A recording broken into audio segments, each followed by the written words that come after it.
Bienvenidos, bienvenidas, ¿cómo están? Estamos iniciando esta emisión de jueves de MediSalud y gracias a todos por siempre estar con nosotros, tanto los martes como los jueves a través de MediSalud con temas importantes, con temas médicos. Hoy tenemos un invitado también especial que ya está con nosotros y ya lo vamos a conocer en unos segunditos. Antes vamos a conocer un poquito de su biografía y les cuento que hoy hablamos acerca del crecimiento de la próstata junto al doctor Javier Abad. Estamos con nuestro invitado ya y estaremos conociendo todo acerca de la próstata, de los diferentes puntos necesarios que todos deberíamos conocer. Les cuento que nuestro invitado es médico, tiene un posgrado en urología y es médico tratante del servicio de urología en las principales casas de salud de aquí de la ciudad de Cuenca, de Quito también. Así que tenemos un invitado especial el día de hoy, para hablar acerca del crecimiento de la próstata. Sin duda es importante, en este caso para todos los varones, pues conocer un poquito más acerca de la próstata, de factores de prevención, factores de riesgo, todos los puntos necesarios que deberíamos cada uno de nosotros conocer y pues recomendar también, ¿no? Recomendar, como siempre les decimos, los chequeos anuales. Estamos iniciando este 2021 y deberíamos realizarnos los chequeos correspondientes. Así que damos la bienvenida al doctor Javier Abad, que está con nosotros para hablar sobre el crecimiento de la próstata. Muchas gracias por estar con nosotros. Bienvenido.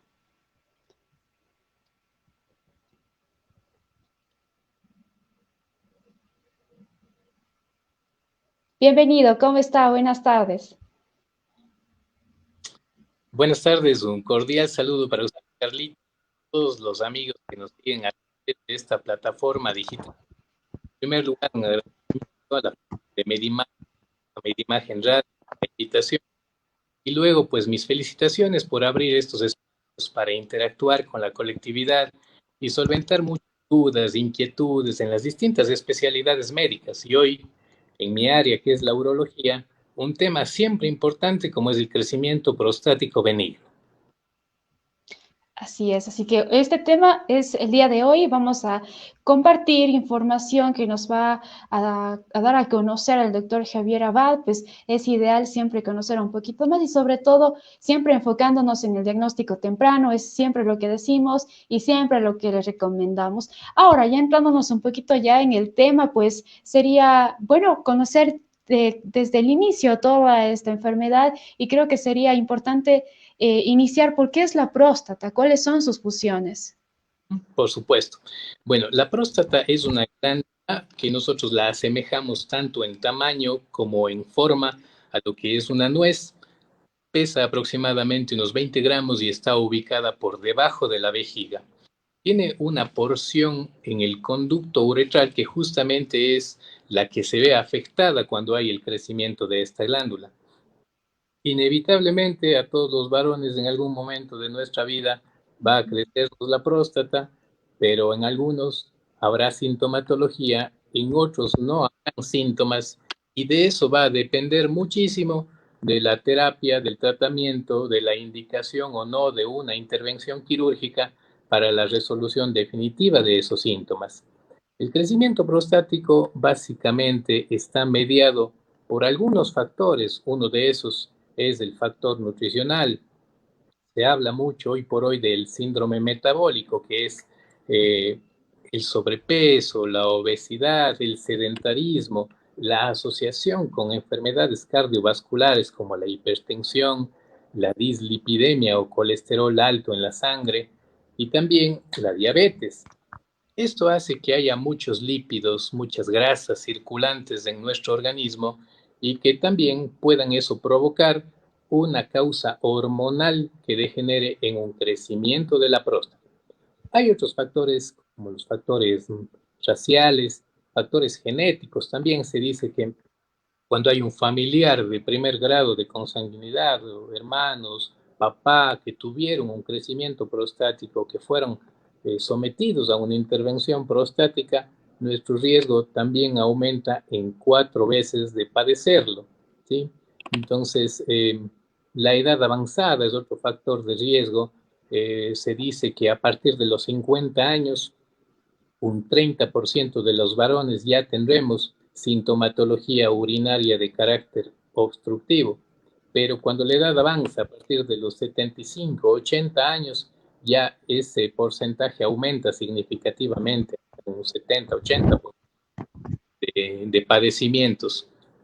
Dentro de la clínica, pues hay síntomas que anteriormente se llamaban síntomas irritativos y hoy por hoy se conocen como síntomas de almacenamiento, por ejemplo, la urgencia para orinar o la incontinencia producida por esa urgencia, los escapes involuntarios de orina.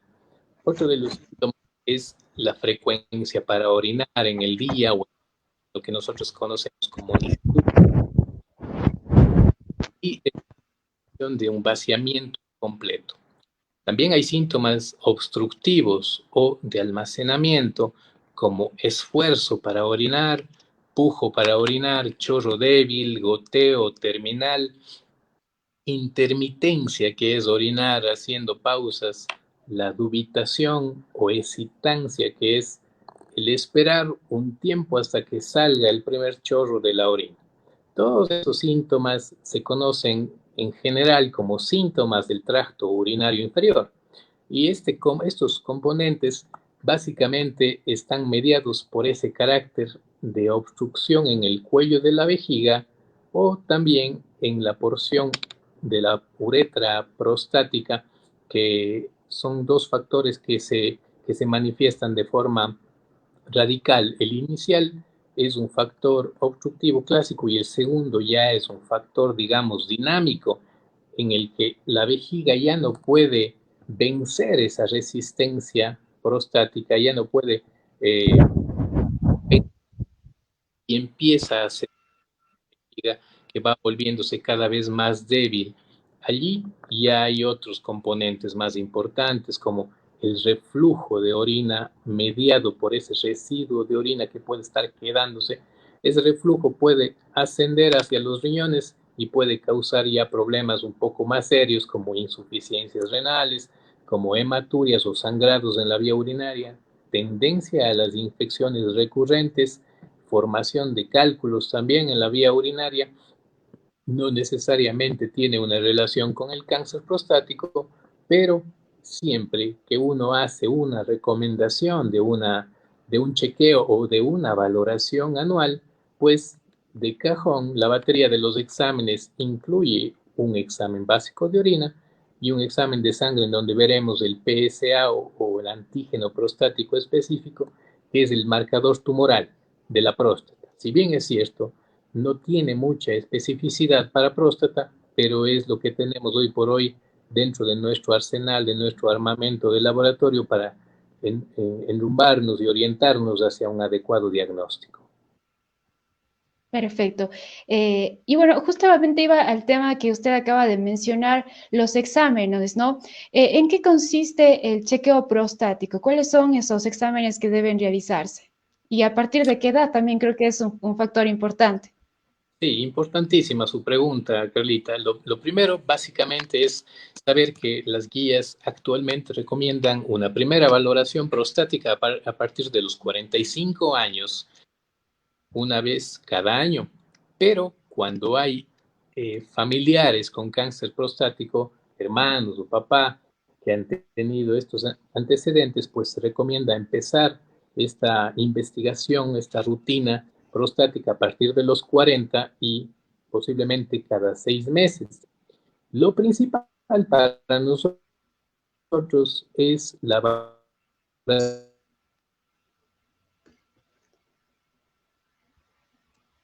todos estos síntomas que hablamos hace un momento y complementar con el examen físico adecuado en donde mediante la valoración y el acto rectal uno puede determinar el tamaño de la próstata, la consistencia de la misma y puede orientarse hacia una terapia que puede recibir el paciente o hacia una sospecha de un cáncer prostático. Perfecto. Y bueno, otro de los exámenes que usted mencionaba es el PSA en la sangre. ¿De qué se trata este examen? Básicamente es un marcador tumoral, ¿sí? Nosotros dentro de esa batería de exámenes incluimos una biopsia, ver cómo están las del cuerpo, del organismo que puedan responder ante una eventual infección. Además, solicitamos un examen de función renal, que es la urea y la creatinina, para ver si esos síntomas funcionales o urinarios ya están determinando o condicionando un grado de insuficiencia renal. También dentro de la química sanguínea pedimos una glicemia basal, azúcar en la sangre, para ver si no hay elevación, diabetes o riesgo de padecerla.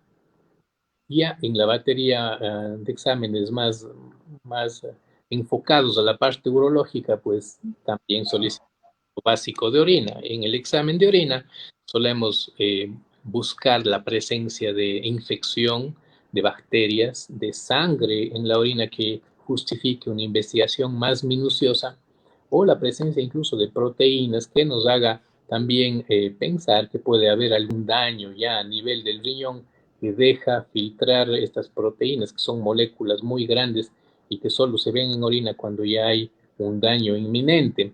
El antígeno prostático es un marcador tumoral que se eleva, pero no necesariamente solo en el cáncer, también en procesos inflamatorios como en la prostatitis aguda o en las infecciones. Decía hace un momento que no tiene mucha especificidad. Sin embargo, mientras no lleguen nuevos marcadores en orina que ya se están haciendo en otras partes del mundo, tendremos que sacarle provecho pues a este examen en sangre que es el PSA. Siempre nosotros pedimos este antígeno prostático en la fracción total y libre, porque si tenemos un PSA menos de 4, que es lo normal, le hacemos los controles rutinarios anuales.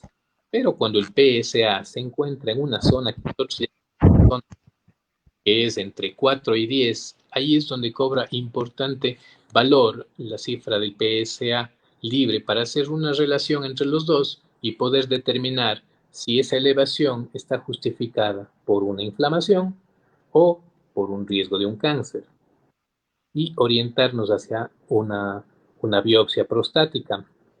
Pero cuando el PSA definitivamente sobrepasó ese valor de 10, es mandatorio hacer una biopsia de próstata para descartar sobre todo este que es el más temido de los males, que es el cáncer prostático. Perfecto. Y bueno, luego de realizar uno de esos exámenes, se diagnostica, por ejemplo, el crecimiento de la próstata. ¿Cuál sería el siguiente paso? ¿Cuál sería el tratamiento en ese caso? Bueno, el diagnóstico básicamente es clínico, ¿no? Nosotros por estos scores o síntomas de obstrucción o de irritación de vía urinaria inferior, nosotros podemos catalogarlos a los pacientes con sintomatología leve. En ese caso, podemos poner en la balanza el riesgo y beneficio de una medicación o simplemente mantenernos en vigilancia y en observación anual. Cuando los síntomas son moderados, ahí en este grupo de pacientes, la terapia clínica, la medicación es de elección. Ahí tenemos algunos medicamentos, nosotros llamamos alfa bloqueantes o alfa 1 adrenérgicos que nos para abrir el cuello de la vejiga, relajar el músculo liso de la uretra y permitir que haya un adecuado vaciamiento de la orina, bajar totalmente el residuo postmiccional que llamamos y evitar las complicaciones a largo plazo. Y cuando hay sintomatología severa, pues podemos también empezar un tratamiento clínico con medicación, pero con la idea de que a lo mejor no va a ser suficiente, él puede a corto o mediano plazo requerir una intervención quirúrgica. Con el tema de la cirugía, hay que ser muy puntual en indicar, saber cuáles son las indicaciones muy precisas de una intervención, porque no necesariamente crecimiento de próstata quiere decir cirugía. No hay volumen, el tamaño de la próstata, los síntomas. Hay pacientes que tienen próstatas muy grandes y que prácticamente orinan bien. Su micción es normal, ellos están conformes, tienen una alteración en su calidad de vida y bueno, lo máximo que se pueden recomendar son cambios en sus estilos de vida o máximo medicación para paliar un poco esa sintomatología. Por el contrario, hay pacientes también que tienen próstatas normales o relativamente pequeñas, sin embargo, su crecimiento leve lo hacen hacia el conducto uretral y eso genera sintomatología muy intensa y importante que a veces no pueden simplemente y que pueden terminar también una intervención. Entonces, es importante saber que no todo paciente con una próstata grande tiene, tiene que ser sometido a intervención. Hay indicaciones muy precisas. Una de ellas es el fallo a la terapia, al tratamiento clínico, a la medicación. Pacientes que vienen tomando mucho tiempo tratamiento y en un momento este medicamento dejó de actuar. Bueno, podemos rotar la medicación a otra, agotar todos esos recursos con el tratamiento clínico y ser lo menos invasivos y agresivos, pero si no hay una respuesta clínica adecuada, tendremos que proponer una intervención. Otra de las indicaciones es que exista infecciones de las vías urinarias recurrentes en estos pacientes que ya están con cuadros de retención aguda de orina refractario, que han hecho globos vesicales que nosotros llamamos, que acuden a la emergencia para ponerse una sonda, porque en cualquier momento dejaron de orinar, a veces pretexto de que se contuvieron las ganas de orinar o la ingesta de alcohol, que también es uno de los factores detonantes para que suceda esto. Otras de las condiciones es pacientes que ya tienen formaciones de cálculos en la vía urinaria o ese músculo de la vejiga que hace demasiado esfuerzo para vencer la resistencia, genera una especie de daño del músculo detrusor que se llama divertículos de vejiga, es otra de las condiciones para proponer una intervención quirúrgica. Perfecto. Sí, ya nos queda un poquito más claro acerca de esos puntos. Bueno, tenemos una pregunta por interno. Si tienen dudas, preguntas, nos pueden dejar también en los comentarios. ¿Cuáles son las causas del crecimiento de la próstata? Bueno, básicamente es lo que habíamos conversado, ¿no? El Al inicio. crecimiento está mediado por la edad, básicamente. A más edad, más riesgo de crecimiento. El factor hormonal, donde la testosterona, que es la hormona sexual masculina, juega un papel fundamental en este crecimiento, y algunos metabolitos de esa testosterona también logran hacer que el tejido prostático, que las glándulas del tejido prostático crezcan. Otro es los factores de crecimiento, la raza, y factores también nutricionales, tendencias genéticas familiares y la obesidad, el sobrepeso y el síndrome metabólico también. Perfecto.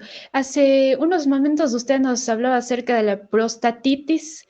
¿Es el crecimiento de la próstata o es otra afección de la próstata? Bueno, el crecimiento ahora se denomina crecimiento prostático benigno. Antes se llamaba como un término muy general hiperplasia prostática, terminología ya ya digamos, de los anatomopatólogos, que ya cuando uno hace una biopsia, manda la próstata a estudiar, ellos investigan al microscopio y ahí evidencian y confirman un crecimiento glandular, por eso es un término más anatomopatológico. Pero en general, el crecimiento prostático determina síntomas que no necesariamente pueden estar relacionados con una prostatitis.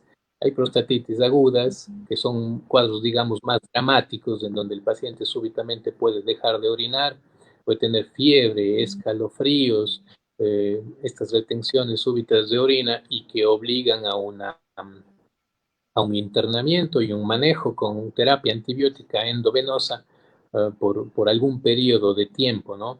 Y las otras que son cuadros crónicos, recurrentes, las prostatitis crónicas, que pasan mucho tiempo, periodos sin sintomatología relativamente bien, y que en un momento dado hay un detonante que origina que esa sintomatología regrese. Y eso se vuelven cuadros intermitentes, recurrentes, y cada uno tiene su manejo relativamente diferente. Perfecto. En cuanto al crecimiento de la próstata, luego de esa afección, ¿podríamos decir que ya puede llegar al cáncer? Y no necesariamente una próstata grande va a generar una presencia de un tumor, ¿no? En este caso estamos hablando de una patología totalmente benigna. Hay pacientes que tienen síntomas o ausencia, mejor dicho, de síntomas, pero que pueden tener un cáncer prostático allí. O sea, no necesariamente tiene que haber un crecimiento y una sintomatología. De hecho, las recomendaciones son hacerse sus chequeos anualmente con o sin síntomas, ¿no? Es algo parecido a, haciendo una analogía a lo que sucede en las mujeres que se hacen su valoración ginecológica anual. Así no haya sintomatología, pues el Papa Nicolau es mandatorio porque hay que buscar y pesquisar un cáncer de cuello uterino. Más o menos parecido es en el banco. Nosotros tenemos que hacer el chequeo anual que consiste en la valoración clínica, en el tacto rectal y en el laboratorio en donde vamos a analizar cómo está este marcador tumoral que es el PSA. Como sin síntomas es mandatorio un chequeo una vez por año. Sí, eso es lo que les recomendamos siempre, ¿no? A todos las personas que siempre nos están viendo, las publicaciones que compartimos en redes sociales, haciendo énfasis, ¿no? A ese chequeo anual y pues en los chequeos por lo general se diagnostica tempranamente algunas enfermedades, ¿no? Y ese es uno de los objetivos también por los cuales nosotros siempre estamos compartiendo información de distintas enfermedades, pues enfocándonos en un diagnóstico temprano y sobre todo en la prevención. Continuando con este tema, si tenemos o si tiene antecedentes familiares el paciente, debe realizarse exámenes tempranos o asimismo los 45 años en adelante. Bueno, el antecedente familiar de cáncer de próstata es el más importante, ¿no? Y ahí encontramos que alguien en nuestra familia, un hermano, generalmente los grado de consanguinidad, el hermano o papá, o a veces los dos tienen cáncer o tuvieron cáncer de próstata, entonces el riesgo potencialmente para nosotros y tenemos que hacer, como decías, los controles y los pesquisajes mucho más temprano, a partir de los 40, incluso cada 6 meses. Se dice que cuando el cáncer de próstata se detecta en una edad más temprana, es más agresivo. Entonces, esa es la idea de la búsqueda o del análisis de un posible tumor prostático en los pacientes, en las personas que tienen familiares cercanos que han padecido de esta patología. Y como usted bien lo mencionó, pues no hay mejor medicina que la preventiva, pues no, nuestro estado debe enfocarse en la atención primaria de salud, así ahorraríamos muchísimos recursos, gastaríamos menos en tratamientos, diagnosticaríamos a lo mejor patologías en etapas mucho más tratables, en donde ya la medicación, o en este caso, en próstata, los bloqueos hormonales, la radio, ser totalmente curativas, ¿no? Perfecto. Y continuando con el tema y justamente lo que decíamos anteriormente, ¿no?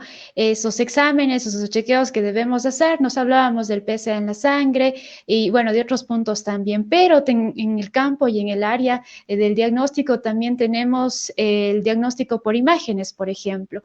¿Qué rol juegan el diagnóstico por imágenes en la patología prostática? Es fundamental, fundamental.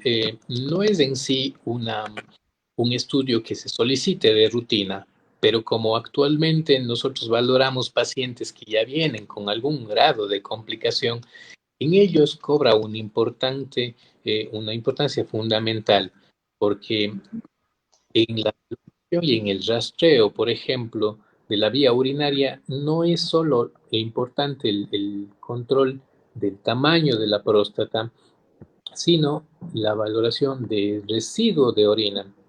En la ecografía nosotros siempre pedimos dos etapas, que es la del llenado de vejiga para ver cómo está funcionando ese músculo detrusor, con cuánta orina se llena, y una segunda fase en la cual pedimos que el paciente orine y que se haga un segundo rastreo para ver cuánta orina residual ha quedado allí. Esa es la parte fundamental porque es algo medio dinámico de la ecografía y nos permite correlacionar eso con el examen del tacto rectal. La segunda parte siempre que también cobra importante valoración es también el rastreo de los riñones para determinar si hay un reflujo de orina que esté generando una hidronefrosis o una ectasia que nosotros llamamos, que eso se da por un reflujo de orina. La orina que está abajo en vejiga y que no tiene cómo vaciarse, tiende a subir por los uréteres al riñón y tiende a dilatarlos y a progresivamente su función. Esos pacientes que tienen sintomatología muy severa, esos pacientes que son refractarios a un tratamiento clínico, esos pacientes que en algún momento tuvieron sangre en la orina o aquellos que tuvieron antecedentes de cálculos en la vía urinaria, son los que más se benefician de un estudio de imagen, que hay que empezar obviamente por lo básico, que es la ecografía renal y de vía urinaria baja. Perfecto. Tenemos muchas herramientas, digámoslo así, ¿no? Para detectar un crecimiento de próstata o a la vez un cáncer también. Continuando también con el tema, ¿cuáles serían las complicaciones que podría tener el crecimiento de la próstata? ¿Afecta tal vez a otros órganos? Bueno, una vez que no se ha resuelto el problema obstructivo, pues el daño en la función renal es inminente. Y una vez que un paciente ha elevado la urea, la creatinina, muchas veces se trata de resolver la patología prostática de forma quirúrgica, pero la función renal ya no regresa a lo normal. Un paciente que tiene un cuadro de una retención crónica de orina y que ya ha llegado a una insuficiencia renal, pues prácticamente está condenado a hacerse una terapia dialítica, y eso ya es más dramático, ¿no? Una diálisis que puede y que tiene de hecho consecuencias en toda la anatomía y fisiología del cuerpo, ¿no? Todos los órganos sufren con la terapia dialítica, es un paciente más propenso a las infecciones, un paciente que tiene sus defensas bajas, un paciente que tiene que estar prácticamente eh, sometido a una terapia 3 veces por semana en el caso de la hemodiálisis o la diálisis peritoneal, eh, que se realiza por su propia cuenta, con la ayuda de familia, es algo realmente que uno lo ve y lo vive con mucha frecuencia. Yo trabajo también en el Hospital del Seguro y lo vemos con mucha frecuencia este tipo de pacientes que simplemente descuidaron sus controles, llegaron a etapas muy tardías de tratamiento. Se trata de hacer a veces proezas y grandes maniobras clínicas, quirúrgicas, para que esto regrese a la normalidad, y muy pocas veces logra conseguir, pero hay pacientes también que se aplican mucho, hay pacientes que, bueno, ahora por este tema de la pandemia, del COVID, nuestro hospital se ha vuelto un hospital de referencia de pacientes COVID, entonces los pacientes tienden más bien a dejar un poquito los controles. Hemos perdido el contacto con muchos pacientes y eso puede ocasionar también que su sintomatología se agrave, que puedan llegar a tener complicaciones que uno realmente los desconoce, porque todo es mediante la valoración clínica y los controles frecuentes y el mantener la medicación continua, y también esos buenos hábitos de alimentación, los cuidados generales. Nosotros somos un todo, un equilibrio de muchas funciones, así que por ahí descuidamos una parte fundamental que puede ser incluso la psicológica, la anímica, y el paciente también puede decaer. Y como en esta situación actual que estamos viviendo, una de las enfermedades que más está causando problemas en general, no solo en los varones, en todas las mujeres, niños, ancianos, es los problemas psicológicos, la depresión y claro, eso también nos afecta de lado a la parte urológica y tenemos que valorar a un paciente como un ser integral. No vamos a enfocarnos solo a lo que es próstata, riñones, vejiga, sino conversar con el paciente, tener mucha empatía y tratar de buscar cuáles son sus mayores molestias. Muchas veces el paciente requiere solamente hablar, tener alguien con quien conversar o con quien desahogarse y solventar sus problemas. Muchos de ellos, como ya son mayores, adultos mayores de tercera edad, llegan solos, no tienen familia con quien llegar, se olvidan de tomar su medicación. Son cuadros muy dramáticos que uno tiene que poner a cada paciente, encasillarlo en un mundo diferente y tratarlo así, individualizado, y poner todo nuestro conocimiento y sabiduría para solventar, al menos de nuestra parte, en nuestra área, pues los problemas de la urología. Así son muchos casos y pues enumerarlos nos llevaría mucho tiempo, casos de distintas, en distintos ámbitos, ¿no?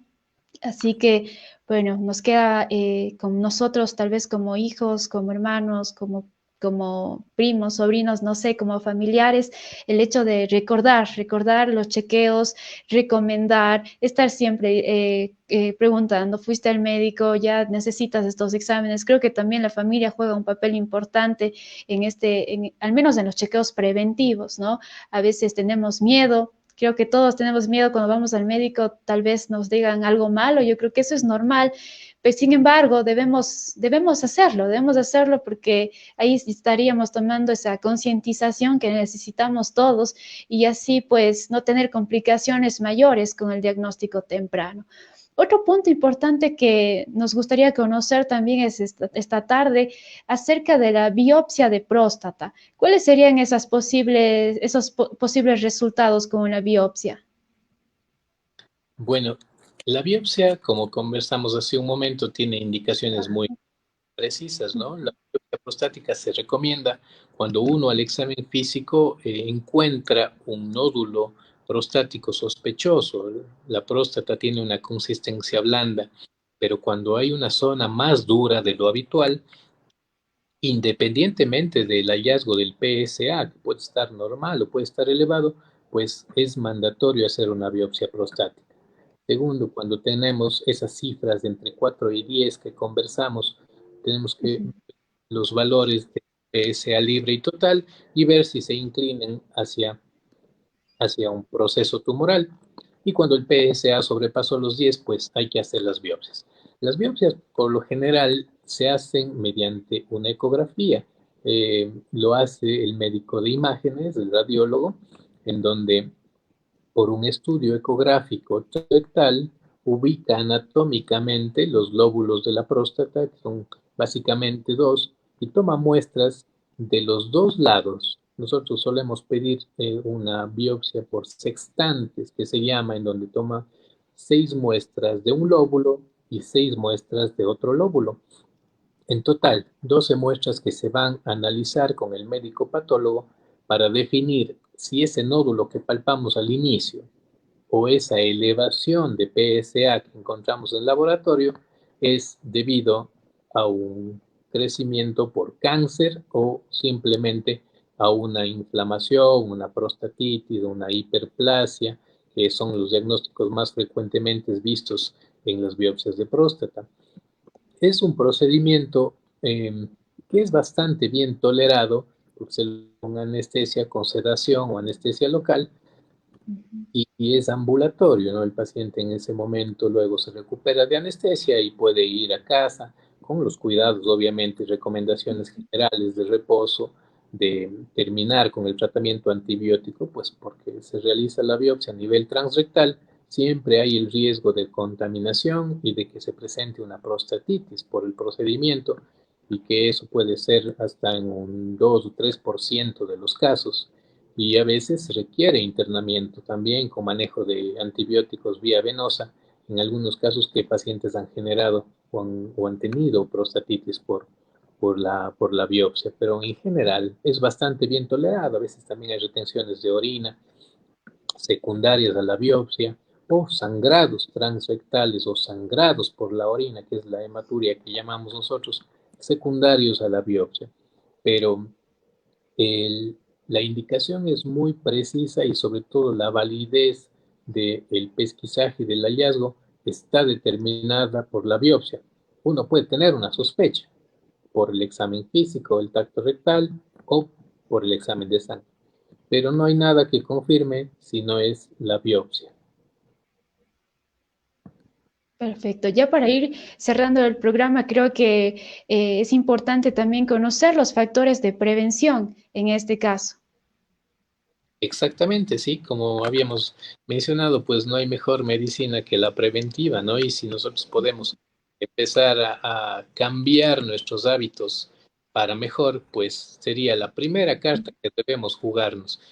Básicamente es la, las condiciones nutricionales, ¿no? El evitar el ganar mucho peso, la obesidad, el sobrepeso, que juegan un papel importantísimo en este tipo de patologías, ¿no? Los hábitos alimenticios como el bajar la ingesta de grasas, el consumo exagerado de café o de alcohol, o la ingesta de líquidos en la noche, que puede hacer que el paciente se esté levantando muchas veces a orinar, son recomendaciones generales que nosotros hacemos. La alimentación equilibrada, la alimentación sana, es decir, llevar un estilo de vida muy saludable es una primera y fundamental recomendación.